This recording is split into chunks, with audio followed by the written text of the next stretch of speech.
श्री हनुमान और एक भक्त रघुवर की कहानी।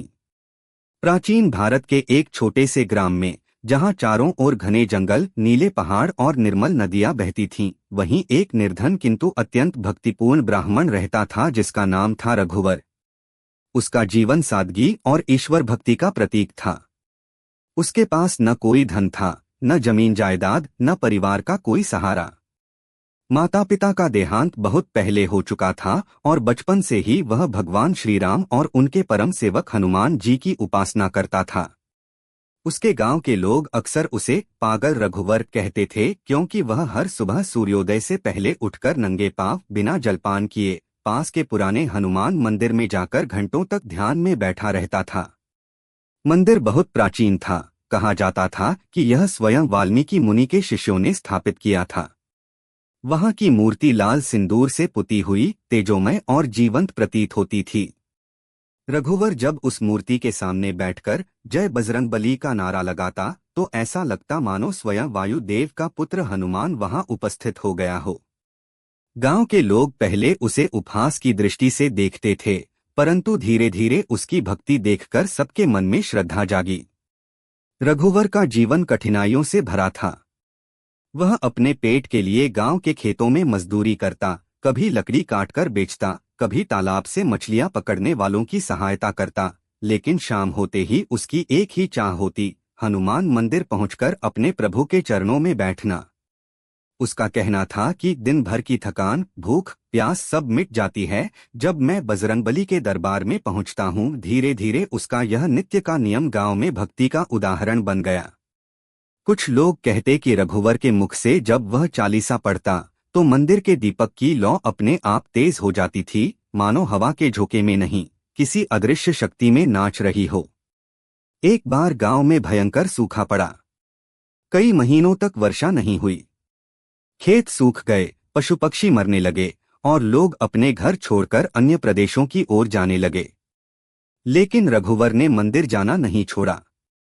वह रोज सुबह थोड़ा सा जल अपने मटके में भरता, मंदिर जाता और मूर्ति के सामने उस जल को अर्पण कर कहता, हे बजरंगबली, इस धरती को जीवन दो। जब लोग उससे कहते कि अरे रघुवर, तेरे जल से क्या वर्षा होगी, तो वह मुस्कुराकर कहता, मेरे प्रभु के लिए यह जल नहीं, मेरे प्रेम की बूंद है जो कभी व्यर्थ नहीं जाती। और सच ही, कुछ ही दिनों बाद जब पूरा क्षेत्र सूख चुका था, तभी उस गांव में घनघोर वर्षा हुई। चारों ओर खेत हरे हो गए, कुएं भर गए और लोग अचंभित रह गए। गांव के बुजुर्गों ने कहा, यह चमत्कार हनुमान भक्त रघुवर की भक्ति का फल है। समय बीतता गया। रघुवर की उम्र बढ़ती रही, पर उसकी भक्ति कम न हुई। उसने न कभी धन की इच्छा की, न सम्मान की। जो भी उससे मिलता वह कहता, मेरे लिए सबसे बड़ा धन मेरे प्रभु का नाम है। परंतु एक दिन उसकी परीक्षा हुई। एक अजनबी साधु गांव में आया। वह वृद्ध था, किंतु उसके नेत्रों में अलौकिक चमक थी। उसने रघुवर को मंदिर के बाहर देखा और पूछा, बेटा, तू रोज यहाँ आता है पर कभी भोग नहीं चढ़ाता, प्रसाद नहीं बांटता, क्या तेरा भगवान तुझसे खुश होगा? रघुवर ने विनम्र स्वर में कहा, बाबा, मेरे पास भोग नहीं है, पर मेरा प्रेम ही मेरा प्रसाद है। साधु मुस्कुराया और बोला, सच्चे भक्त वही हैं जो प्रेम से भगवान को पूजते हैं, न कि वस्तुओं से। इतना कहकर वह साधु वहीं से गायब हो गया। रघुवर समझ गया कि यह कोई साधारण व्यक्ति नहीं, स्वयं हनुमान जी थे जो उसकी भक्ति की परीक्षा लेने आए थे। उसके नेत्रों से आंसू बह निकले और उस दिन उसने प्रण किया कि जीवन के अंतिम क्षण तक वह अपने प्रभु का नाम लेता रहेगा। धीरे धीरे उसके जीवन में अलौकिक घटनाएं घटने लगीं। एक बार गांव में भयंकर महामारी फैल गई। लोग बीमार होकर मरने लगे। गांव के पंडित, वैद्य सब हार गए। रघुवर मंदिर में बैठा हनुमान चालीसा का पाठ कर रहा था। कहते हैं, उसी रात उसने स्वप्न में देखा कि हनुमान जी बोले, वत्स रघुवर, कल सुबह मंदिर की धूल लेकर गांव वालों को दे देना, सबका रोग मिट जाएगा। सुबह उसने वैसा ही किया। मंदिर की थोड़ी सी धूल लेकर उसने पानी में घोला और सबको पिलाया। चमत्कार हो गया, गांव के सब बीमार स्वस्थ हो गए। लोगों ने रघुवर को जीवित चमत्कार कहना शुरू किया। लेकिन वह विनम्रता से कहता, मैं कुछ नहीं, सब कुछ मेरे प्रभु हनुमान जी की कृपा है। कुछ वर्षों बाद जब वह 80 वर्ष का हुआ, तब भी उसका शरीर बलवान था। वह प्रतिदिन उसी उत्साह से मंदिर जाता, दिया जलाता और राम राम का जप करता। एक दिन एक व्यापारी वहां आया। उसने रघुवर से कहा, बाबा, मेरे पास बहुत धन है, मैं मंदिर का जीर्णोद्धार करवाना चाहता हूँ, पर मुझे डर है कि लोग समझेंगे मैं दिखावा कर रहा हूँ। रघुवर ने कहा, यदि मन में दिखावा है तो वह सेवा नहीं, सौदा है।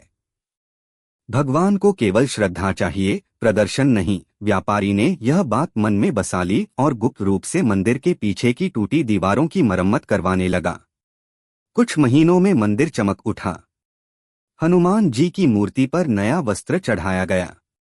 जब यह कार्य पूरा हुआ तो रघुवर की आंखों में आंसू थे। वह बोला, अब मेरे प्रभु का घर सुंदर हो गया, अब मैं निश्चिंत हूँ। लेकिन हनुमान जी ने अपने इस भक्त के लिए एक और चमत्कार रचा। एक रात जब रघुवर मंदिर में अकेला बैठा था, उसे लगा जैसे दिए की लौ तेज हो रही है। मंदिर के भीतर मंद प्रकाश फैला और उसी प्रकाश से एक विशाल तेजस्वी रूप प्रकट हुआ। वह स्वयं बजरंगबली थे। उन्होंने कहा, वत्स रघुवर, तूने जन्म जन्मांतरों की भक्ति का फल पा लिया है।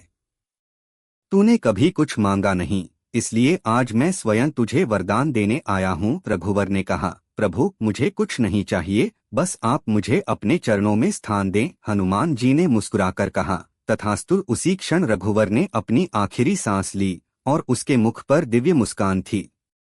उसका शरीर शांत हो गया, पर वातावरण में हनुमान चालीसा की ध्वनि गूंजने लगी। सुबह जब गांव वाले मंदिर पहुंचे तो उन्होंने देखा कि रघुवर मूर्ति के चरणों में शांत मुद्रा में बैठा है, मानो ध्यान में लीन हो। उसके शरीर से दिव्य सुगंध फैल रही थी और मंदिर के ऊपर से सफेद प्रकाश उठ रहा था। लोग समझ गए कि यह कोई साधारण मृत्यु नहीं, बल्कि प्रभु के धाम को प्राप्त होना है। उन्होंने रघुवर के शरीर का वहीं मंदिर के पास अंतिम संस्कार किया और उस स्थान पर एक छोटा सा चबूतरा बनाया, जहां आज भी लोग भक्त रघुवर समाधि स्थल के नाम से दर्शन करने आते हैं। कहा जाता है कि वहां आज भी जो सच्चे मन से जय श्री हनुमान कहता है, उसकी मनोकामना पूरी होती है।